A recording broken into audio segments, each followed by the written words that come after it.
ഓം നമോ ഭഗവതേ വാസുദേവായ. ശ്രീ മഹാഭാഗവതം പ്രഥമസ്കന്ധം 12-ാം അധ്യായം. പരീക്ഷിത് ജന്മം.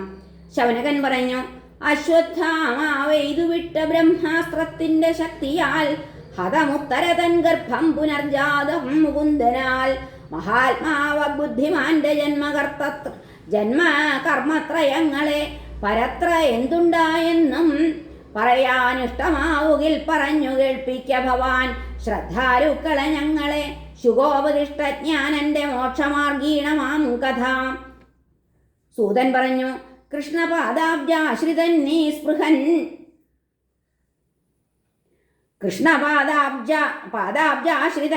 നിസ്പൃഹൻ നിഷ്കാമി ധർമ്മജൻ പാലിച്ചിതച്ഛനെ പോലെ രഞ്ജിപ്പിച്ചു ജനങ്ങളെ. ധനം യജ്ഞഫലം പത്നി അനുജന്മാർ ധരാതലം ജംബൂദ്വീപാധിപത്യത്താൽ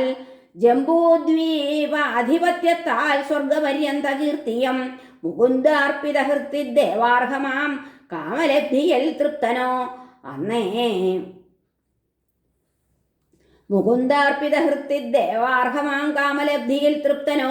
അന്നേതരത്തിൽ ക്ഷുതിതൻ തൃപ്തനാകുമോ? മാതൃഗർഭഗതൻ വീരൻ ശരത്തിയിൽ ലഹിക്കവേ കണ്ടു പുരുഷരൂപത്തെ സുവ്യക്തം ഭൃഗുനന്ദന. അങ്കുഷ്ഠമാത്രനമലൻ സ്ഫുരൽ സ്വർണ കിരീടവാൻ അതീവ സുന്ദരൻ ശ്യാമൻ തടിദ്വാസസനച്യുതൻ. ശ്രീമദ് ദീർഘചതുർബാഹു തപ്തകാഞ്ചനകുണ്ടലൻ ക്ഷതജാക്ഷൻ ഗദാപാണി സർവദിക്കിലും ഉൽക്കപോൽ.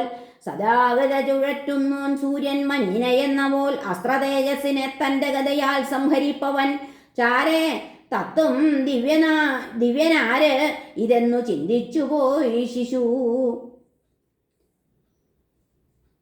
അസ്ത്രധ്വംസി അമേയാത്മൻ ഭഗവാൻ ധർമ്മിരക്ഷകൻ ദശമാസ്യന്റെ കൺമുന്നിൽ മറഞ്ഞു ഹരി തൽക്ഷണം. പിന്നെ സർവഗുണോദർക്കം സാനുകൂലഗ്രഹോദയം പാണ്ഡുപോലോജസ്വിയായി തദ്വംശദീവാങ്കുരോദയം. സംപ്രീതനാം ധർമ്മപുത്രൻ കൃപധൗമ്യാദിവിപ്രരാൽ പുണ്യാഹമന്ത്രം ചൊല്ലിച്ചു ചെയ്യിച്ചു ജാതകർമ്മവും. ഗ്രാമം ഭൂമി ഗജം സ്വർണം അശ്വം പശു സുഭോജനം തീർത്ഥവിത്തരുളി വിപ്രർക്കുണ്ണിയുണ്ടായ പുണ്യവാൻ. വിനീതഭൂപനോടോതി തുഷ്ടബ്രാഹ്മണരീവിധം പൂർവകർമ്മവശാൽ നഷ്ടപ്രായമീ കൗരവാങ്കുരം. തടുത്തുകൂടാത്ത ദൈവാനുഗ്രഹത്തിന്റെ ശക്തിയാൽ ജാതനായി രാധനിവൻ വിഷ്ണുവാൽ പ്രഭവിഷ്ണുവാൽ. അതിനാൽ വിഷ്ണുരാധാഖ്യൻ മഹാഭാഗവതൻ മഹാൻ ബൃഹശ്രവസായി ഭവിക്കും ലോകത്തിൽ ഇതസംശയം. മഹാത്മാ രാജർഷി പുണ്യശ്ലോകവംശത്തെ ഈ പ്രജ അനുവർത്തിക്കുമോ സാധുവാദത്താൽ സദ്യശസ്സിനാൽ? സാക്ഷാലി ബ്രാഹ്മണർ പറഞ്ഞു, സാക്ഷാലിക്ഷ്വാകുവെപ്പോലെ പ്രജാപാലകനാമിവൻ. രാമദാശരഥിക്കൊപ്പം ബ്രഹ്മണ്യൻ സത്യസന്ധനം ഔശീനരൻ ശിബി കണക്കിവൻ ദാനി ശരണ്യനും. യശസ്കരാക്കും ദൗഷ്യന്തി പോൽ സ്വയാജി ജനങ്ങളെ. ധന്വി മുഖ്യനിവൻ രണ്ടർജുനന്മാർക്കും സമാനനാം.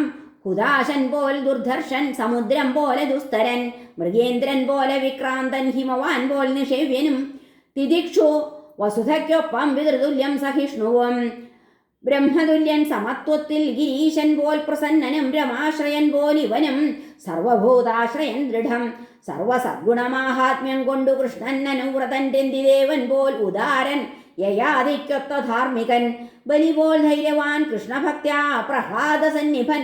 അശ്വമേധങ്ങളെ ചെയ്യും വൃദ്ധോപാസകനീ പ്രജ. രാജർഷിമാർക്ക് അച്ഛനിവൻ അധർമ്മികളെ വെന്നിടും. ഭൂമിയെ ധർമ്മത്തമേളും സാധിക്കും കലിനിഗ്രഹം. ദ്വിജപുത്രനയക്കും തക്ഷകനാൽ വധ്യനാണു താൻ എന്നറിഞ്ഞിട്ട് ഉപാസിക്കും ഹരിപാദത്തെ നിർമ്മമൻ. ചോദിച്ചറിഞ്ഞിടും ആത്മതത്വത്തെ ശുഭനോടിവൻ. ഉടൽ ഗംഗയിലിട്ട് എത്തും അകുതോഭയമാം പദം ഹരേ. ഭൂപനോടിതുണർത്തിച്ച വിപ്രർ ജാതകകോപിതർ പാരിതോഷികവും വാങ്ങി സ്വഗൃഹങ്ങളിലേക്കു പോയി. ഗർഭദൃഷ്ടധ്യാനലീനൻ കാണുന്നവരിലൊക്കെയും തൽ സാന്നിധ്യം പരീക്ഷിത്തായി പേരിലും ശുക്ലോടുപം പോൽ അതിവേഗത്തിൽ ആപൂര്യമാണനായി പിതൃശ്രദ്ധയിലാ രാജപുത്രൻ കലയിലൊക്കെയും ചെയ്യുമെമ്മട്ടശ്വമേധം ജ്ഞാതിദ്രോഹ ജിഘാംസു ഞാൻ. ധർമ്മജൻ അഴൽ ഇല്ലല്ലോ കരതണ്ടേതരം ധനം ഇതു കേട്ട് അച്യുതൻ പ്രേരിപ്പിച്ചിട്ട് ആർജിച്ചു സോദരർ ഉദീചിയിൽ മരുത്തൻ പണ്ടുപേക്ഷിച്ച ധനോൽക്കരം. അപ്പോൾ സംഭൃത സംഭാരൻ ധർമ്മജൻ ഭീതമാനസൻ അശ്വമേധത്രയം കൊണ്ടു ഹരിയെ പ്രീതനാക്കിനാൻ. ആഹൂതദ്വിജരാൽ ഈശൻ കഴിപ്പിച്ചു നൃപക്രതു പാർക്കയും ചെയ്തിതവിടെ കുറെ മാസം സുഹൃൽ പ്രിയൻ. കൃഷ്ണ രാജാവ് അന്യബന്ധുക്കളും സമ്മതി നൽകവേ യദുക്കളൊത്ത അർജുനനും കൃഷ്ണനും ദ്വാരകയ്ക്കു പോയി. ഹരേ നമഃ. ശ്രീകൃഷ്ണാർപ്പണമസ്തു. സർവത്ര ഗോവിന്ദനാമ സങ്കീർത്തനം. ഗോവിന്ദ ഗോവിന്ദ. ഹരേ നാരായണ.